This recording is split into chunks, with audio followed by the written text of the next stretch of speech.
नमस्कार, hello experts में आपका बहुत स्वागत है। मैं हूं आपके साथ विभा उपाध्याय।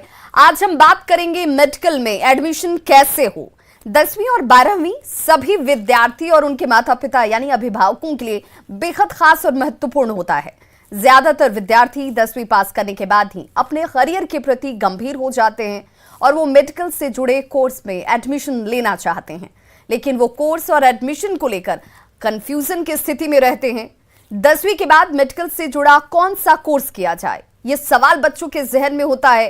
कौन सा स्ट्रीम उनके लिए बेहतर होगा, कई बार अभिभावक भी इसका जवाब दे पाने में समर्थ नहीं हो पाते।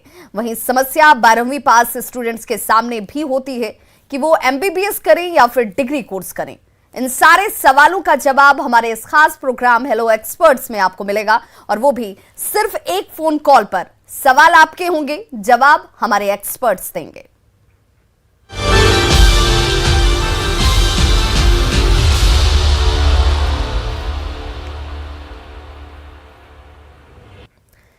तो देखिए, हमारे इस खास कार्यक्रम के जरिए हम उन तमाम जो स्टूडेंट्स हैं जो अपने भविष्य को लेकर सपने सजोते हैं, जो चाहते हैं कि वो डॉक्टर, इंजीनियर या फिर तमाम वैसे दूसरे कोर्स के साथ अपने एक मुकाम बनाएं, उपलब्धियां हासिल करें, सफलता हासिल करें, उन तमाम स्टूडेंट्स के लिए खास तौर पर हमारा ये कार्यक्रम, जिसमें हेलो एक्सपर्ट्स के जरिए हम आपको सही चुनाव आपका कैसे हो, किस सब्जेक्ट्स के साथ आप अपने सपने को साकार कर पाएंगे, एग्जाम्स के लिए किस तरह की तैयारी होनी चाहिए, समयबद्ध तरीके से कैसे हम प्रिपरेशन करें और सफलता हासिल करें। सफल हुए एक्सपर्ट्स के जरिए आप तक हम उनकी राय और उनके विचार आप तक पहुंचाते हैं।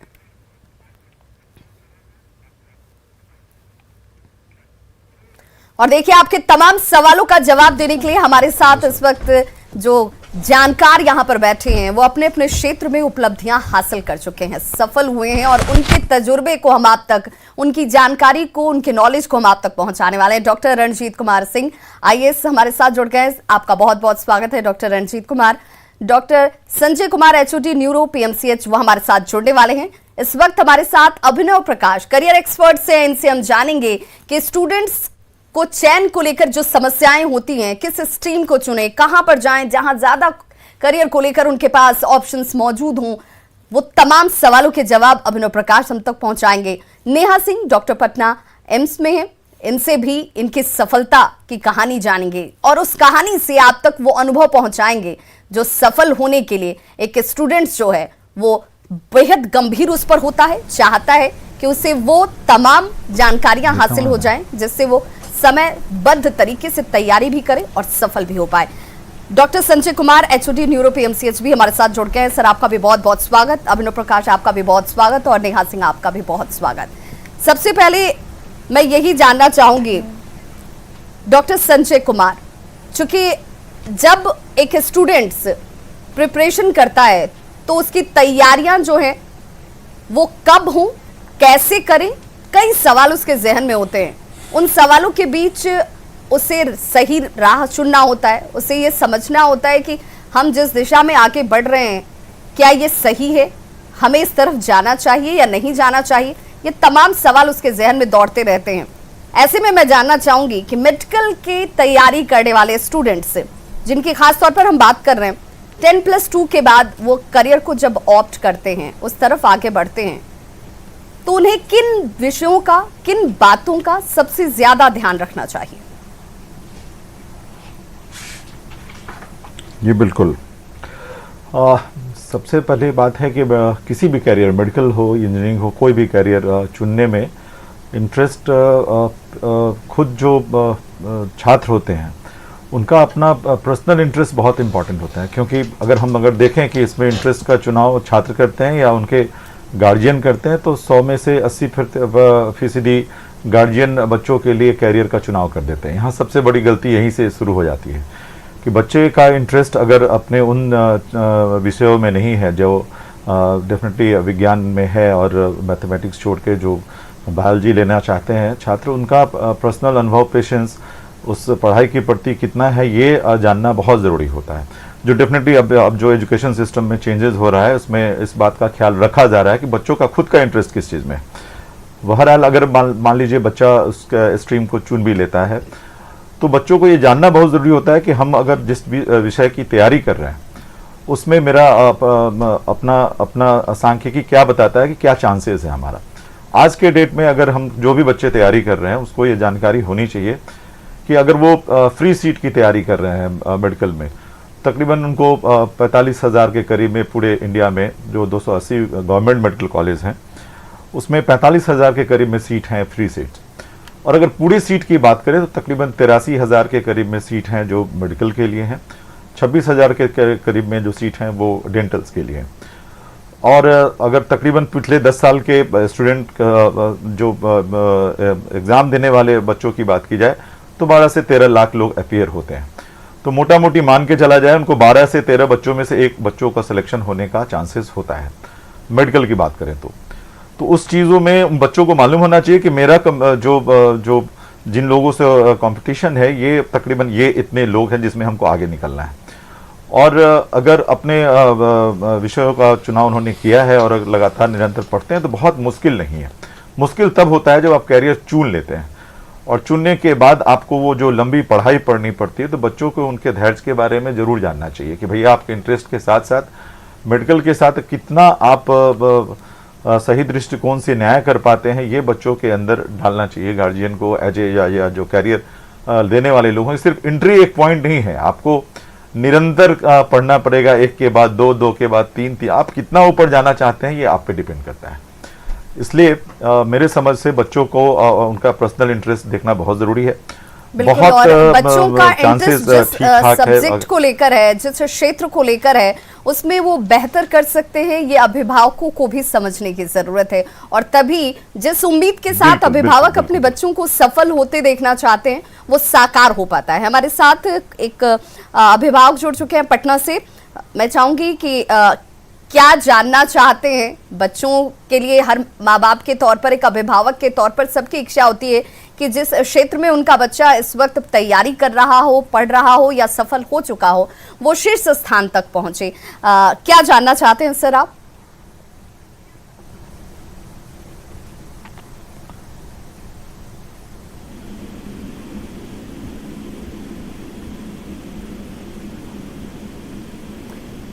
तो लगता है आवाज हमारी उन तक नहीं पहुंच पा रही है, लेकिन ये उन तमाम अभिभावकों के जहन में सवाल जो है वो दौड़ता है, कौनता है। और देखिए लगातार जिस बात की हम चर्चा करते हैं कि अगर बच्चे को करियर चूज करने की बात आती है, अब के समय में बदलते वक्त के साथ कई सारे विकल्प हैं, कई सारे ऑप्शंस हैं। और अगर अमूमन तौर पर देखा जाए तो हर माँ बाप की इच्छा होती है कि बच्चा जो है वो तो या तो डॉक्टर बन जाए, इंजीनियर बन जाए, IAS बन जाए।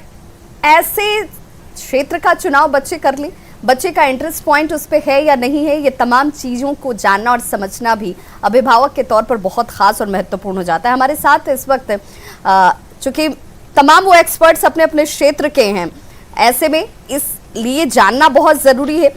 डॉक्टर रंजीत कुमार सिंह हमारे साथ हैं। सर, चूंकि आपने सफलता हासिल की है, IAS एग्जाम्स को compete कर आप सफल हुए हैं, आपकी सफलता की कहानी उन तमाम स्टूडेंट्स के लिए बहुत प्रेरणादायक होगी जो इस क्षेत्र में आना चाहते हैं, सफल होना चाहते हैं। मैं आपसे समझना चाहूँगी और जानना भी चाहूँगी उन स्टूडेंट्स के लिए जो इस क्षेत्र में अपने करियर को देख रहे हैं, वहाँ तक पहुँचना चाहते हैं, उन्हें किन बातों का विशेष तौर पर ध्यान रखना चाहिए?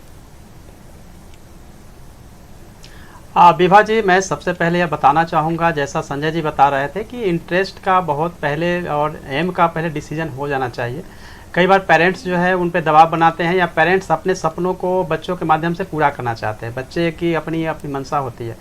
बट अगर मैं देखूंगा कि एज ए करियर जो है वो सिविल सर्विसेज में जाना चाहते हैं तो डॉक्टर के बाद भी, मेडिकल करने के बाद भी वो अपने करियर जो है उसमें बना सकते हैं। और मेरे बहुत सारे बैचमेट जो मेडिकल डॉक्टर्स रहे हैं और बाद में वो IAS में कम्पीट किए हैं। बट जो IAS बिल्कुल डायरेक्ट बनना चाहते हैं 10+2 के बाद, तो उनको मैं यह सजेस्ट करूँगा कि चूँकि 10+2 के बाद कोई प्रोफेशनल कोर्स को कर लेना बहुत ज़रूरी होता है, क्योंकि आईएएस के लिए भी पूरे अगर इंडिया से देखें तो लगभग जो है 10 लाख से ज़्यादा एस्पिरेंट्स होते हैं, और उसमें आईएएस की जो सीट है वो 100 से ज़्यादा सीट नहीं होती है प्रॉपर आईएएस की। टोटल देखेंगे तो कभी 800 कभी 1000 सीट ही होती है।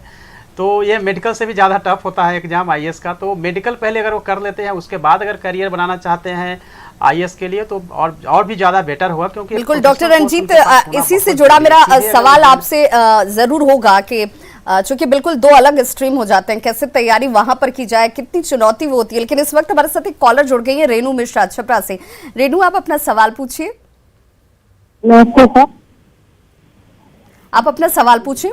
हाँ सर, मेरा लड़का 12th में इस बार सैनिक स्कूल से पास हुआ है और वो इसी साल नीट में पढ़ने के लिए तैयार है।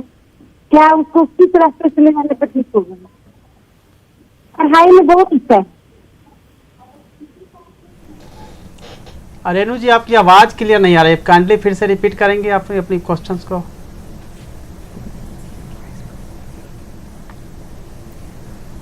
शायद लगता है रेनू मिश्रा जी, आप अपनी प्रश्न जो है फिर से जी। सवाल इनका ये था अभिभावक के तौर पर कि अभी जस्ट इनके बेटे ने 12th पास किया है, कंफ्यूजन की स्थिति में है कि आखिर किस क्षेत्र का चुनाव करें, किस तरफ बढ़ें जहां पर उनके लिए सफल होने के चांसेस ज्यादा हों, जिस तरीके का करियर वो चाहते हैं वो उन्हें हासिल हो सके। कंफ्यूजन की स्थिति में है, तो आखिर किन रास्तों पर जाकर, किन लोगों से कंसल्ट कर कैसे चुनाव किया जाए उस क्षेत्र का? जैसा कि मैं सुन पा रहा था कि सैनिक स्कूल से उन्होंने 10+2 किया है, तो अभी बहुत ही परफेक्ट टाइम है जिसमें कि अपने करियर के बारे में सोच लेना चाहिए। अगर वो चाहते हैं कि मुझे सिविल सर्विसेज में जाना है, सिविल सर्वेंट बनना है, तो मैं कहूँगा कि वो ग्रेजुएशन जो है बिल्कुल 10+2 उन्होंने किया होगा साइंस से, बायोलॉजी या मैथ से, लेकिन उनको अभी जो है ग्रेजुएशन वो आर्ट्स में करना चाहिए जैसा कि मैंने किया था। यूपीएससी आईएएस के लिए बहुत ज़रूरी होता है कि 10+2 की जानकारी आपकी बिल्कुल साइंस की होनी चाहिए, क्योंकि ओवरऑल आपका जो पूरा एग्ज़ाम का जो पैटर्न है उसमें साइंस का भी बहुत बड़ा कंट्रीब्यूशन होता है। और मैंने भी 10+2 जो है बायोलॉजी से किया था।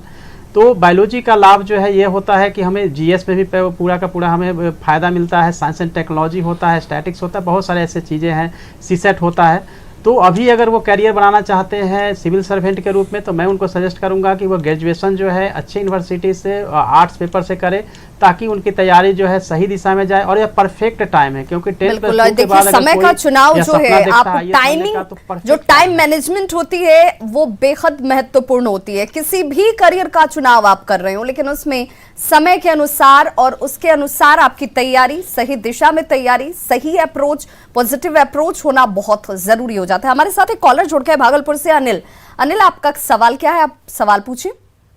सर, कह रहे हैं कि मेरे बच्चे 10+ पास किए हैं, तो एडमिशन कहाँ करना अच्छा होगा और किस सब्जेक्ट ज्यादा मतलब प्रकाश रहेगा जो कि सक्सेस हो मेडिकल में?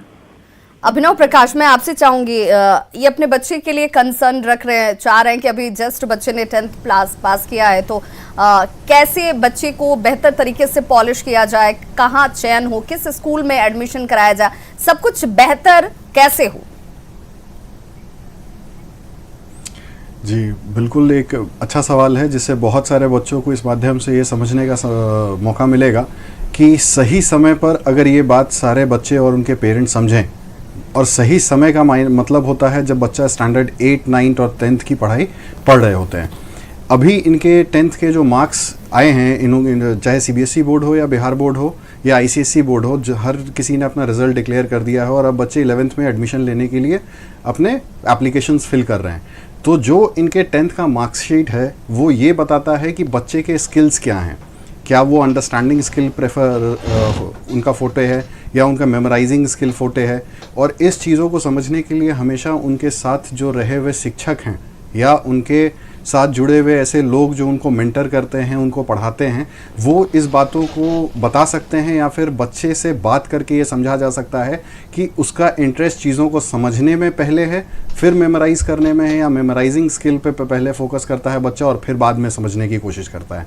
क्योंकि ये बहुत ज़रूरी है एक चीज़ समझना कि आप 11th में या तो साइंस स्ट्रीम में एडमिशन लें, या तो साइंस में भी 2 पार्ट होती है, science with biology and science with mathematics. Along with it आप आर्ट्स में जाएं, ह्यूमैनिटी एज अ ग्राउंड लें, तो बच्चे को जिस जगह पे बच्चा है और जिस जगह पे जाना चाहता है, अगर इस चीज़ का डिसीजन अभी हो जाएगा तो इस गैप को ब्रिज करने में बहुत आसानी होगी और एक प्रॉपर प्लानिंग के साथ स्टेप बाय स्टेप बच्चे के आगे डिसीजन लिया जा सकता है कि आगे क्या पढ़ेंगे तो आगे उनको हेल्प मिलेगा। ये जिस बात का जिक्र भी आप कर रहे हैं, बिल्कुल ये बहुत ज़रूरी है समझना कि बच्चे का इंटरेस्ट कहाँ है, बच्चे के किस सब्जेक्ट पर ज़्यादा इंटरेस्ट पॉइंट भी है, वो आगे किस तरफ बढ़ना चाहता है, वो किस तरफ आगे अपने करियर को देख रहा है, और उसके हिसाब से 10वीं के बाद से ही आपकी तैयारी अगर होती है तो आपकी स्थिति ज़्यादा मजबूत होती है, आप सही करियर का चुनाव भी कर पाते हैं और सफलता की तरफ बढ़ भी पाते हैं। हमारे साथ मुंगेर से कॉलर जुड़ गई हैं मोनिका कुमारी। मोनिका, आप अपना सवाल पूछिए। मेडिकल कॉलेज में दाखिला लेना है, कृपया मुझे ये बताने का कोशिश करें कि मैं कहाँ पर एडमिशन लूँ, क्योंकि सारे कोर्स इतने महंगे हैं कि समझ नहीं आ रहा है कि स्टूडेंट लाइफ में इतना बजट कहाँ से लाऊं और किस तरह से मैं मेडिकल की पढ़ाई करूँ। नेहा सिंह, मैं आपसे जानना चाहूँगी, चूँकि ये मेडिकल के प्रोफेशन में ही जाना चाहती हैं, वो इसका चयन करना चाहती हैं, तो इन्हें आप कैसे गाइड करेंगे? क्या करें, किस तरफ ज़्यादा फोकस हो, किन चीज़ों का खास तौर पर ध्यान रखेंगे? मेरा मानना है कि अगर कोई भी बच्चा या कोई भी लड़का मेडिकल फील्ड में इंटरेस्ट रखता है, उसमें दाखिला पाना चाहता है, तो उसकी तैयारी आप क्लास 10 के बाद आप स्टार्ट करें। साइंस स्ट्रीम लेना ज़रूरी है, जैसा कि बायोलॉजी सब्जेक्ट लेना ज़रूरी है, जूलॉजी उसके साथ में, और आप ये कोशिश करिए कि उसके साथ जो फिज़िक्स केमिस्ट्री है उन सब सब्जेक्ट्स में भी आपको 50% से ज़्यादा मार्क्स लाना है। मेडिकल एग्जामिनेशंस के लिए नीट ऑल इंडिया अभी जो है कि टाइम में एक बेहतर एग्ज़ाम है, जिसमें कि सारे मेडिकल सीटों को कंबाइन करके एग्जामिनेशन जिसका लिया जा रहा है।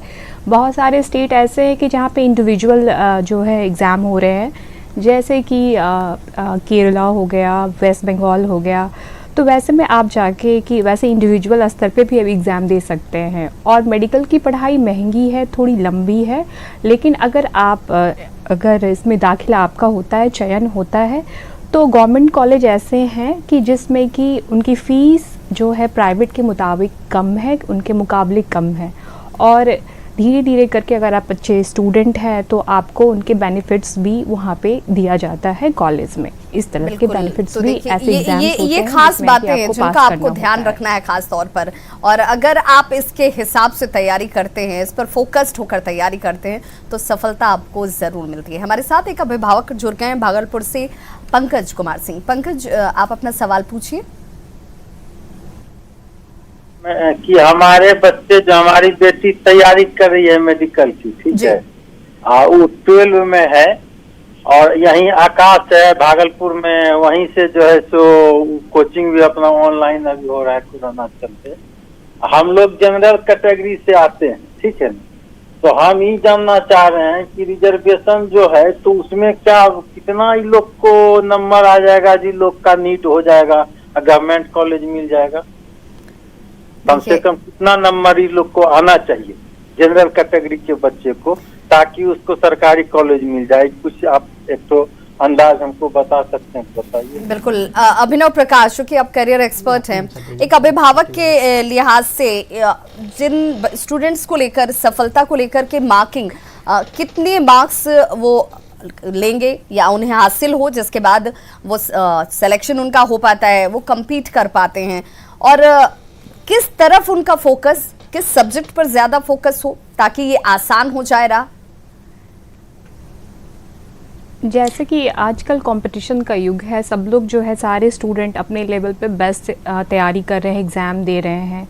ऐसे में कि जो सामान्यतः जो देखा जा रहा है कि जो आपको स्कोर करना है, रिज़ल्ट करना है, जो अनरिजर्व के लिए 50% है, बाकी अन्य के लिए 40%। लेकिन कॉम्पिटिशन्स बहुत टफ है, आपको इसकी पढ़ाई करते रहनी चाहिए, और ऐसा नहीं है कि आप 51% लाते तो आपका सिलेक्शन हो सकता है। आगे ऊपर में बहुत सारे स्टूडेंट हैं, आपको उनसे बेहतर करना है।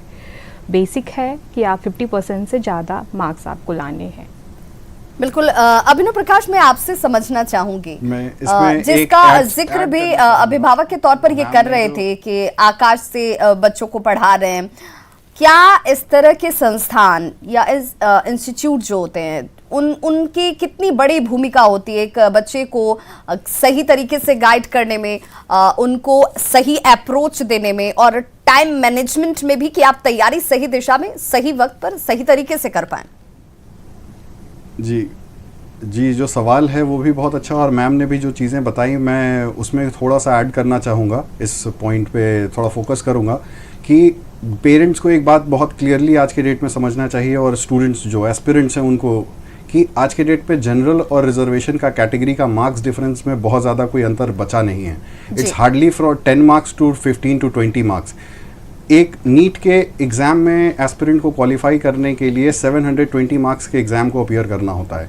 इस 720 मार्क्स में हम ये बात बहुत अच्छे से जानते हैं कि 10 साल पहले जो बच्चों का कंपटीशन लेवल था उसमें बच्चे 720 में 720 मार्क्स नहीं लाते थे।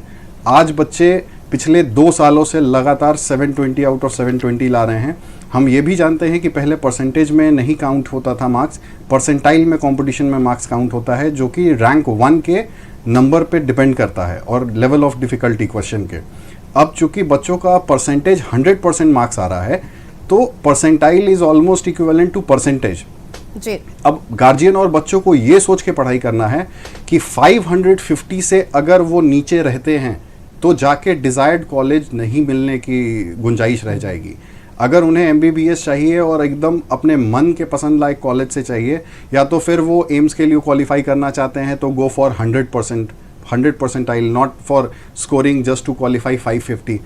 या तो आप बेस्ट के लिए जाइए। अगर आप उससे नीचे कहीं आते हैं and you score something more than 620, बच्चे को एकदम अश्योरेंस हो जाएगा कि वो अपने मन के पसंद का लायक कॉलेज में एडमिशन मिलेगा। बट 620 से 550 तक में बच्चों को first merit list, second merit list में कॉलेज में नाम आ जाता है। बट 550 के नीचे 520 टू 550 BDS में चांसेस, उनके मेरिट लिस्ट में BDS में आने का बहुत ज़्यादा चांस हो जाता है, क्योंकि कंपटीशन का लेवल हर साल इंक्रीज करके अब 100% नंबर पे चला गया है। अब इससे ज़्यादा कंपटीशन क्या हो सकती है? जब जनरल कैटेगरी के बच्चों को 550 पे एडमिशन मिलेगा और रिजर्व कैटेगरी के बच्चे को 530 पे मिलेगा, तो अब ये डिफरेंस बहुत कम रह गया है। तो अब हर बच्चे को 550 से ऊपर स्कोर करने के लिए ही पढ़ाई करनी चाहिए। दूसरी बात, टाइम मैनेजमेंट के बारे में जो आपने बताया, बिल्कुल इससे जुड़ा हुआ मेरा एक और सवाल है। मैं ये भी जानना चाहती हूँ कि चूंकि जिस नीट को कम्पीट कर, क्वालिफाई कर बच्चे मेडिकल की पढ़ाई के लिए जुट जाते हैं, वहाँ पर क्वालिफाई होने के बावजूद भी जो बच्चों का एडमिशन्स नहीं हो पाता है, जो सेटिस्फैक्शन लेवल पर जिन्हें कॉलेज की उनकी एक्सपेक्टेशंस होती है वहाँ पर वो नहीं अपना एडमिशन ले पाते हैं, तो फिर वैसे बच्चों के साइकोलॉजिकली उनके ऊपर बहुत बड़ा दबाव भी होता है। वैसे बच्चों को कैसे गाइड किया जाए, उनको कैसे एक ओरिएंटेशन की उनके लिए कितनी बड़ी भूमिका हो जाती है? पॉइंट मेंशन किया है इस क्वेश्चन में, आपने बहुत इंपॉर्टेंट पॉइंट मेंशन किया है इस क्वेश्चन में, इसके साथ कि बच्चे क्वालिफाई करने के बाद भी डिजायर्ड कॉलेज या एडमिशन में नहीं एडमिशन ले पाते हैं। बच्चों और पेरेंट्स दोनों को एक बात ये समझना ज़रूरी है, नीट क्वालिफाई करना और नीट के कॉलेज में एडमिशन होना दोनों दो बातें हैं। नीट 720 में अगर बच्चे ने 150 मार्क्स भी स्कोर किया है तो बच्चा नीट क्वालिफाइड है, बट किसी कॉलेज में एडमिशन नहीं मिलेगा। Make sure you prepare yourself to get admission in a good college, not to qualify NEET. 720 में 120 मार्क्स के ऊपर लाने वाला हर बच्चा नीट क्वालिफाइड होता है, मगर कॉलेज के लिए एलिजिबल नहीं होता है। अब बच्चे को प्रिपरेशन में नंबर्स कैसे आते हैं, ये बहुत ही स्टैटिस्टिकल नंबर्स हैं इसको प्रूव करने के लिए। इसको जवाब को देने के लिए मुझे 2-3 स्टैटिस्टिकल वैल्यूज़ बताने होंगे आपको, कि जब बच्चे का प्रिपरेशन 11th-12th के साथ करंट अपीयरिंग ईयर स्टूडेंट्स जिसे हम बोलते हैं, जिन्होंने 11th-12th में स्कूल की भी पढ़ाई की है, शाम में ट्यूशन्स कोचिंग लेकर के या फिर अपने स्कूल के टाइम के अलावा प्रिपरेशंस के सपोर्ट को लेकर के उन्होंने सेम टाइम पे प्रिपरेशन की है, और अपीयरिंग ईयर में हर बच्चा हम जानते हैं कि उन्होंने प्रिपरेशन किया है या नहीं किया, वो नीट या इंजीनियरिंग जो भी हो वो फर्स्ट अटैम्प्ट ज़रूर हिट करते हैं, अपीयर करते हैं, बैठते हैं। मैक्सिमम चांसेस जब बच्चों का 2 साल प्रिपरेशन के साथ होता है तो ये 2 साल का प्रिपरेशन उनको एक्लेमेटाइज करने का एक माहौल देता है। Number of practice test, question, test pattern से वो अवेयर होते हैं, क्योंकि और उनके बच्चों का परसेंटेज रिजल्ट काफ़ी ज़्यादा होता है। बट एक बात और इसमें जानने की है, जो हाईएस्ट परसेंटेज रिजल्ट स्कोरर हैं कंपटीशन में बच्चे, वो ऐसे बच्चे हैं जिन्होंने 11th-12th में प्रिपरेशन की थी, अनफॉर्चुनेटली 5 नंबर से 10 नंबर से डिजायर्ड कॉलेज, प्रोफेशन या फील्ड में MBBS चाहिए था, BDS मिल रहा था, उन्होंने छोड़ दिया। कोई बात नहीं, मेरा फर्स्ट अटेम्प्ट में 530 आया है, I will not go for college this time, I will again prepare next year as a revision. बहुत बच्चों का ये कन्फ्यूजन होता है, सॉरी मैं पहले स्टैटिस्टिकल फिगर बता दूं आपको, 60% रिजल्ट उन बच्चों का आता है जिन्होंने 11th-12th में प्रिपरेशन की है और उसके बाद 10-20 नंबर से अगर उनका मार्क्स छूटता है। बिल्कुल, इसे हम अभिनव प्रकाश समझेंगे, इसे हम समझेंगे। हमारे साथ एक कॉलर जुड़ गए हैं खगड़िया से, माही हमारे साथ जुड़ गई हैं। माही, आप क्या जानना चाहती हैं? आप अपना सवाल रखिए।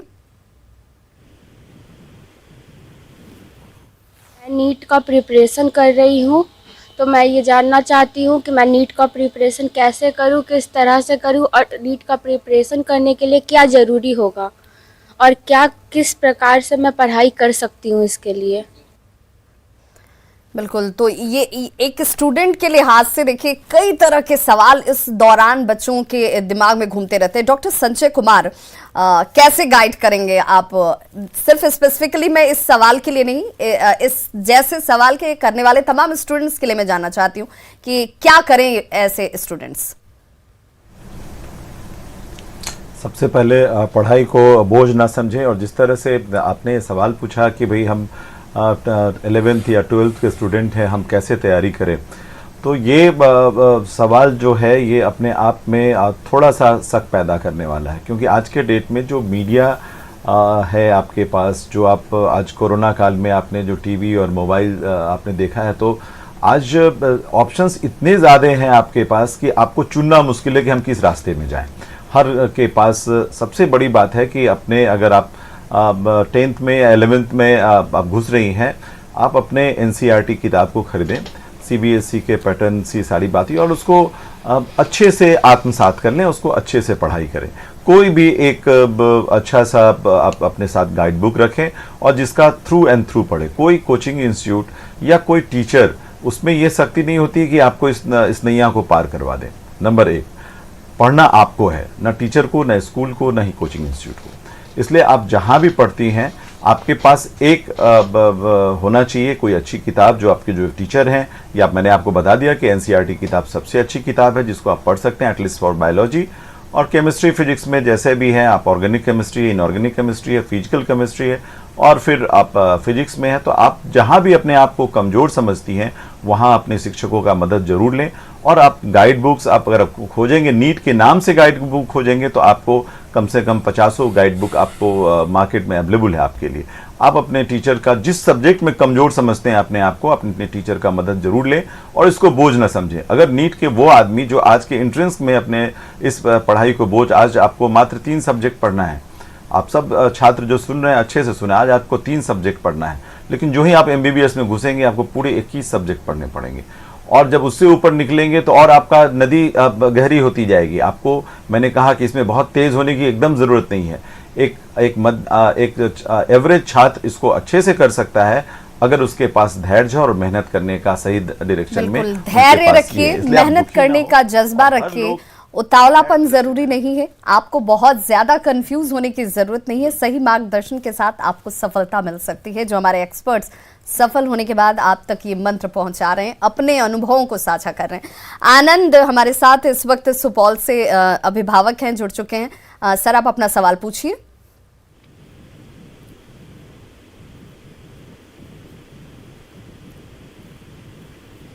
आनंद कुमार भारती, आप तक हमारी आवाज पहुंच पा रही है सर? तो लगता है उन तक हमारी आवाज़ नहीं पहुंच रही है। हमारे साथ डॉक्टर रणजीत कुमार भी जुड़े हुए हैं। सर, मेरा सवाल आपसे यही था, जिस जिक्र को आप कर रहे थे कि जब आप IAS की तैयारी करते हैं, मेडिकल स्टूडेंट जो हैं वो IAS भी बन सकते हैं, लेकिन बिल्कुल 2 अलग अलग स्ट्रीम है। मैं ये जानना और समझना चाहती हूँ कि एक साइंस स्ट्रीम और एक आर्ट्स स्ट्रीम, जिसमें आप जहाँ एक तरफ हिस्ट्री और ज्योग्राफी पढ़ते हैं, दूसरी तरफ आप पढ़ते हैं फिजिक्स, केमिस्ट्री, बायोलॉजी। ऐसे में किस तरीके की सहूलियत एक मेडिकल स्टूडेंट को जब आप आईएएस की तैयारी करते हो उस समय होती है, या फिर किस तरह की चुनौती उनके सामने होती है जब दोनों के बीच बैलेंस करना पड़ता है? विभा जी, बहुत ही महत्वपूर्ण सवाल आपका है। और ये मेडिकल और इंजीनियरिंग दोनों ही बैकग्राउंड के जो होते हैं उनके लिए होता है कि सीधे वो बिल्कुल साइंस से सीधे उनको जंप करना पड़ता है आर्ट्स पेपर या ह्यूमैनिटी पेपर में। तो उसमें ये आप खास तौर पे देखेंगे कि ऑलरेडी वो सभी के सभी सब्जेक्ट जो है 10th तक तो उन्होंने पढ़ा होता है, फिर 10+2 में ही वो साइंस या फिर आर्ट्स या कॉमर्स स्ट्रीम में वो जाते हैं। लेकिन उसी को एलेबोरेट करके अगर विस्तृत रूप से अगर देखा जाए तो वो फिर ग्रेजुएशन में उन्हें पढ़ना पड़ता है। लेकिन साइंस के बाद आर्ट्स में जाना बहुत इजी होता है, कहीं भी टफ नहीं होता है, क्योंकि साइंस ऑलरेडी एक टेक्निकल सब्जेक्ट होता है। लेकिन आर्ट्स में भी कई ऐसे पेपर हैं, जैसे इकोनॉमिक्स को पढ़ना हो या फिर ज्योग्राफी पढ़ना हो, ये सभी के सभी साइंस से जुड़ा हुआ है, जहाँ की आपको बिल्कुल साइंटिफिक ढंग से सोचना होता है और उसके हिसाब से करना होता है। तैयारी के लिए मैं 2-3 बातें आपको ऐड करना चाहूँगा विभा जी, क्योंकि जो अभी हमें जो देख रहे हैं वो बिल्कुल 80% से ज़्यादा ग्रामीण क्षेत्र के हमारे स्टूडेंट हैं, जिनकी बहुत ज़्यादा चिंता होती है कि हम तो शहर में नहीं जा पा रहे हैं, या उनकी जो इकोनॉमिक कंडीशन है उनको अलाउ नहीं करता है बड़े शहरों में जाने की, तैयारी करने की।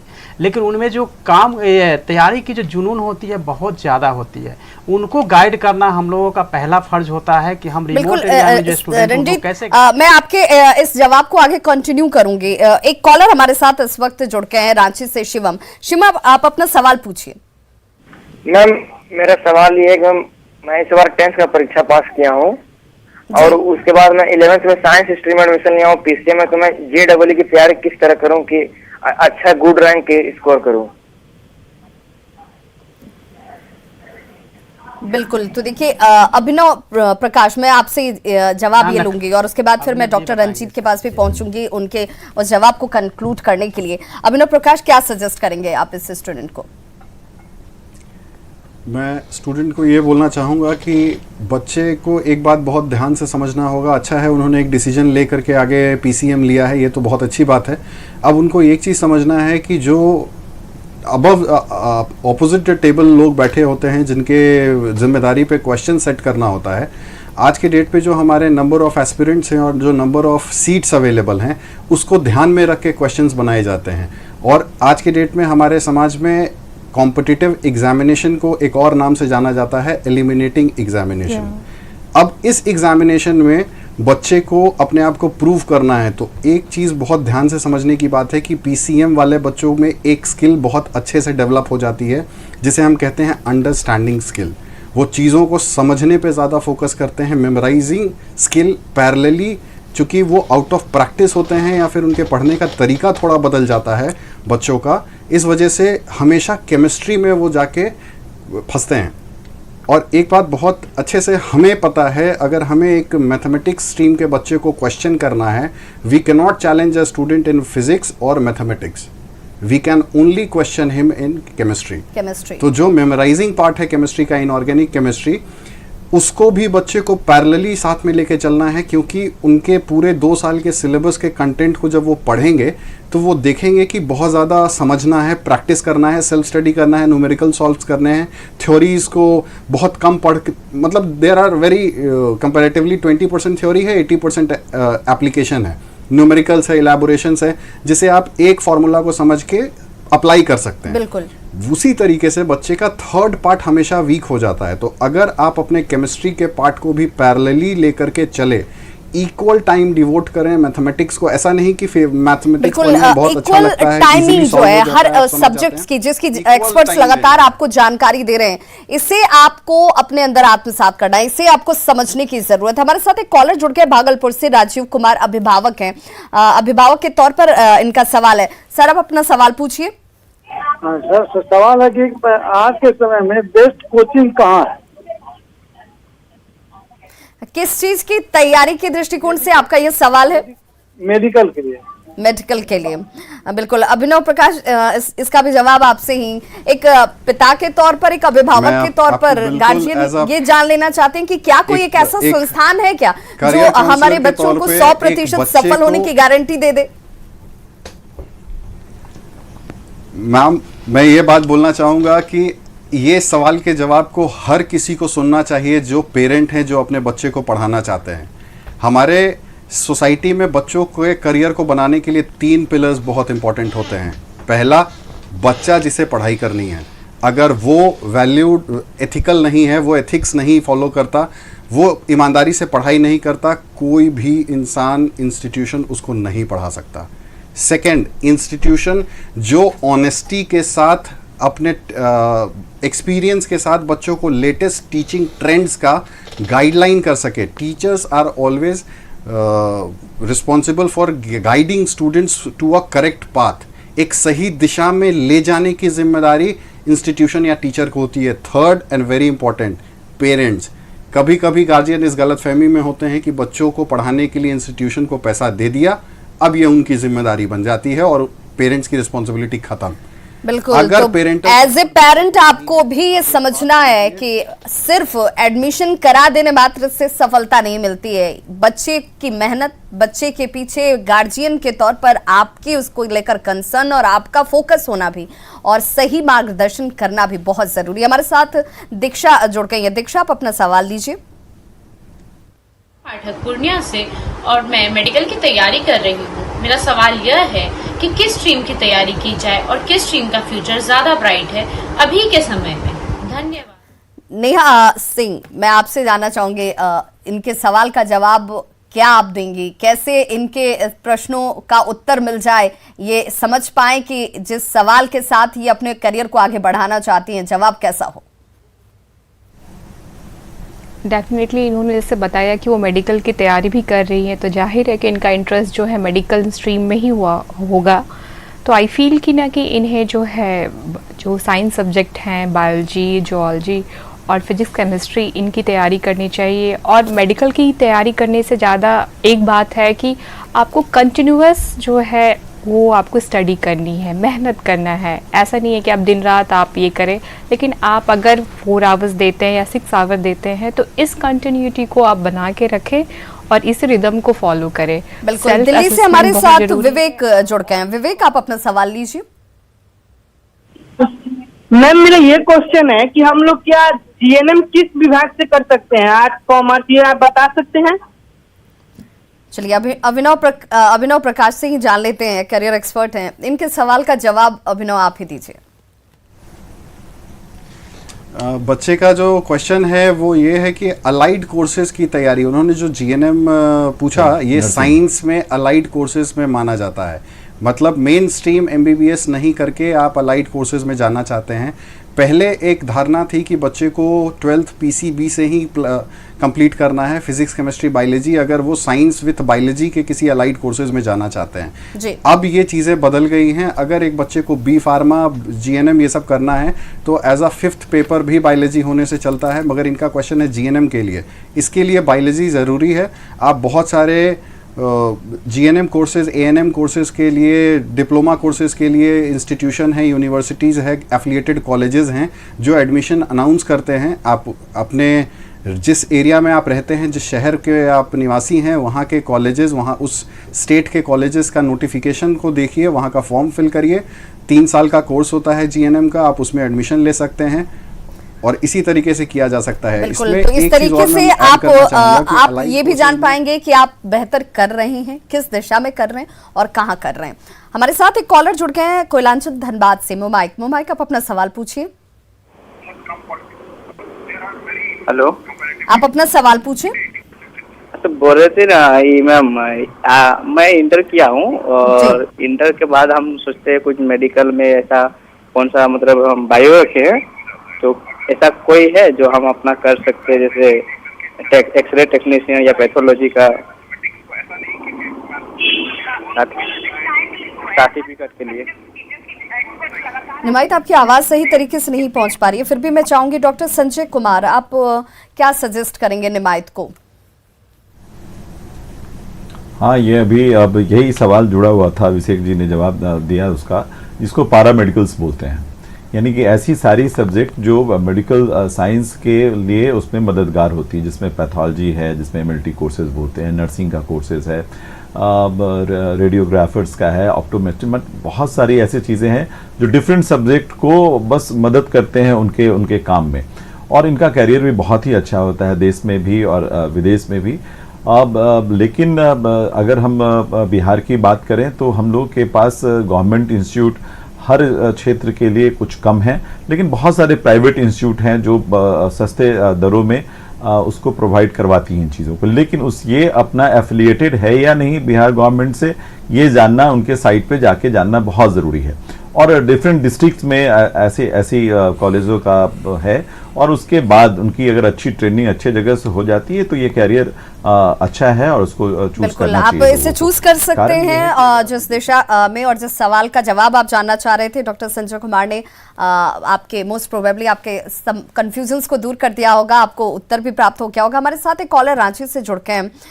रांची से हमारे साथ जो कॉलर जुड़े हैं, मैं चाहूंगी संतोष। संतोष, आप अपना सवाल पूछिए। चलिए, हमारे साथ मुंगेर से आदित्य ने अपना सवाल पूछा। आदित्य, क्या जानना चाह रहे हैं? मैं हेलो एक्सपर्ट से ये जानना चाहती हूँ कि हम लोगों को किस स्ट्रीम को चुनना चाहिए और हमें किस स्ट्रीम से हमारा फ्यूचर ब्राइट हो और हमें किस संस्था में एडमिशन लेना चाहिए। नेहा सिंह, किस संस्था में एडमिशन लें, ब्राइट कैसे हो फ्यूचर, कई कंफ्यूजन है, कई सवाल इस वक्त दौड़ रहे हैं। और ये स्टेज भी ऐसा होता है जहां पर कहते हैं कि चुनाव आपका पहला स्टेप ही अगर आपका गलत हो जाए तो फिर आपके लिए चुनौतियां ज्यादा हो जाती हैं आगे आने वाले वक्त में। और वो पहला चुनाव अगर सही है तो सफलता की तरफ आप ज्यादा तेजी से बढ़ पाते हैं। क्या सजेस्ट करेंगे आप?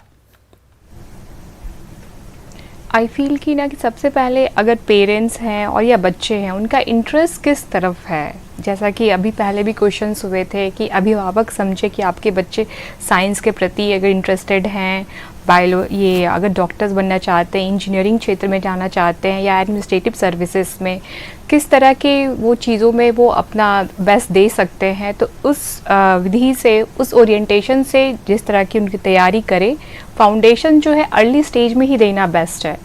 तो आपको करना क्या है, आपका इंटरेस्ट क्या है, पहले इस चीज़ को आप तय करें, तभी आप अपना बेस्ट किसी भी करियर में, किसी भी फील्ड में दे सकते हैं। उस चीज़ को आप जानें।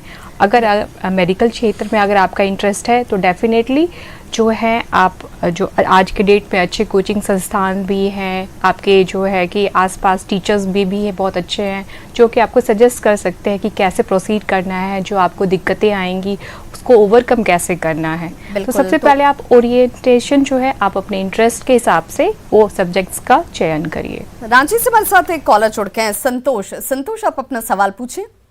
जी, हम रांची से बोल रहे हैं मैडम, नमस्कार। हेलो जी, आप अपना सवाल पूछिए संतोष। मैम, हम लैब टेक्नीशियन का कोर्स करना चाहते हैं, तो उसका प्रोसेस क्या है?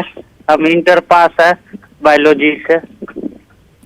अभिनव प्रकाश, आप इन्हें सजेस्ट कीजिए। ये जानना चाह रहे हैं कि क्या प्रोसेस होगा, कैसे करें। इनके 12th के मार्क्स के बेसिस पर, जो कि ये इंटर पास हैं, 12th के मार्क्स के बेसिस पर पीसीबी के सब्जेक्ट के हिसाब से जो कॉलेजेस अपने एडमिशन्स अनाउंस करती हैं और उसको देख करके फॉर्म फिल करना है। इसके लिए बहुत ज़्यादा कॉम्प्लिकेटेड प्रोसेस नहीं होता है, मगर डिपेंड करता है अगर ये जैसे BHU, दिल्ली यूनिवर्सिटी, इन सब इंस्टीट्यूशन से ये करना चाहते हैं ये चीज़ें, जैसे फॉरेंसिक, जैसे इनका तो एकदम क्लियर है कि पैथोलॉजी करना है, बट बहुत सारे बच्चे ये जो सवाल सोच के बैठे होंगे, जो देख रहे होंगे हमें, आप एक बात समझिए कि अलाइड कोर्सेज में अगर आप फॉरेंसिक साइंस में जाना चाहते हैं, साइकोलॉजी में जाना चाहते हैं, अप्लाइड साइकोलॉजी में जाना चाहते हैं, तो इन सब के एक छोटे से लेवल का, एक बहुत नॉमिनल लेवल का एक रिटन एग्जामिनेशन भी कंडक्ट किया जाता है और उसको क्वालिफाई करना होता है, जो कॉलेज टू कॉलेज की बेसिस पर डिपेंड करता है, और उनका ये इंटरनल एग्जामिनेशन होता है। मतलब इसके लिए कोई नेशनल टेस्टिंग एजेंसी या फिर ऐसी कोई बॉडी नहीं होती है जो करती हैं। तो आपको कॉलेज के नोटिफिकेशन को देखना होगा, फॉर्म फिल करना होगा, फीस देखना होगा, उनके प्रीवियस कितने बैचेस पास आउट हुए हैं, कॉलेज की रिलायबिलिटी चेक करनी होगी, कितने बच्चों ने इससे पहले उस कॉलेज से वो बिल्कुल, आप जिस कॉलेज से एडमिशन चाह रहे हैं या जिससे आप अपने कंटिन्यूटी रखना चाहते हैं पढ़ाई की, आगे बढ़ना चाहते हैं, उसको भी आपको देखकर समझकर चलने की जरूरत है। रुपेश हमारे साथ एक कॉलर जुड़ के हैं मुजफ्फरपुर से। रुपेश, आप अपना सवाल पूछिए। इंटर में बायोलॉजी सब्सिडी से ले चुका हूँ, नीट का तैयारी साथ साथ कर सकता हूँ। डॉक्टर संजय कुमार। सब्सिडी में नीट की तैयारी शायद परमिसिबल नहीं है। आपको मेजर सब्जेक्ट के रूप में ही बायोलॉजी को चुनना पड़ेगा। बिल्कुल। और जम्मू से हमारे साथ एक कॉलर हैं और उनका सवाल क्या है पहले वो ले लेते हैं। सवाल यह है कि मेडिकल में जाने के लिए हम लोग को कहाँ से एडमिशन लेना चाहिए, मेडिकल की तैयारी कैसे करनी चाहिए। अगर स्टूडेंट्स के पास एबिलिटी नहीं है, पेरेंट्स के पास मनी प्रॉब्लम है, तो स्टूडेंट्स अपना कैसे कैरियर बना सकते हैं, अपना फ्यूचर कैसे बना सकते हैं। चलिए डॉक्टर रणजीत कुमार, मैं आपसे इसे दो पहलू से समझना और जानना भी चाहूंगी। एक तो कि जो मेरिटोरियस स्टूडेंट्स होते हैं वो उनको पढ़ाई को लेकर के जुनून होता है, वो जानते हैं कि उन्हें फोकस्ड कहाँ है, वो क्या करना चाहते हैं, सफलता के लिए उनका लाइन एंड लेंथ क्लियर होता है। लेकिन वो बच्चे जो ऑन एन एवरेज हैं लेकिन वो भी सफल होना चाहते हैं, करियर का ऐसा चुनाव हो जो उन्हें गारंटी 100% न दे लेकिन उसके आसपास तो कम से कम वो पहुंच ही जाएं, उनको भी वो चाहत होती है। आखिर क्या करें वो स्टूडेंट्स? विभा जी, आपके क्वेश्चन का दो पार्ट है। एक तो जो है जो रिमोट एरिया में है, जो जाना चाहते हैं मेडिकल में, उनको समस्या है कि उस बड़े शहरों में नहीं आ सकते हैं, उनके पास संसाधन कम है। वैसे जो स्टूडेंट है, आप सभी जानते हैं कि अभी सोशल मीडिया का भी समय है, इसमें आप ऑनलाइन अपने मटेरियल्स मंगा सकते हैं। और जब भी रिजल्ट होता है नीट का, तो आप हमेशा न्यूज़पेपर या कहीं भी सोशल मीडिया में देखेंगे कि बहुत ऐसे स्टूडेंट, एवरेज स्टूडेंट पास करते हैं जो बिल्कुल रिमोट एरिया में होते हैं, उनके इकोनॉमिक बैकग्राउंड बिल्कुल ही अच्छा नहीं होता है, और वो प्रेरणा देता है गांव के वैसे स्टूडेंट को कि आप भी अच्छा कर सकते हैं। कोई भी एग्ज़ाम को क्रैक करने के लिए जुनून के हद तक होना बहुत ज़रूरी होता है, और ये जुनून ही था कि एकलव्य जो है वो अर्जुन से बड़ा धनुर्धर हुआ था बिना गुरु का। उसने केवल जो है एक स्टैचू बनाया था गुरु द्रोणाचार्य का। तो मैं सभी जो स्टूडेंट जो रिमोट एरिया में, उनके लिए कहूँगा कि अगर उनमें जुनून के हद तक कुछ करने का है वो कर सकते हैं। और सभी के सभी जो भी बड़े हुए, अभी जितने भी एक्सपर्ट यहाँ पे हैं, उन्होंने कभी सपना देखा होगा और सपना को पूरा करने के लिए दिन रात उन्होंने प्रयास किया होगा। जब आप दिन रात प्रयास करते हैं तो पूरी कायनात इसके लिए प्रयास करती है। बिल्कुल, तो जुनून भी बहुत जरूरी है आपके लिए नहीं सफल हो होने के लिए। आपका उसके तरफ सही अप्रोच होना बहुत जरूरी है, पॉजिटिव थिंकिंग बहुत जरूरी है, आपका अप्रोच टू डेट होना बहुत जरूरी है। बहुत बहुत शुक्रिया आप सभी का, आपने अपने सफलता के अनुभव भी साझा किए। बच्चों को क्या करना चाहिए और किस तरफ फोकस्ड होना चाहिए, ये जानकारी उन तक पहुंचाने के लिए बहुत बहुत शुक्रिया। तो आज के इस खास पेशकश में बस इतना ही। नमस्कार।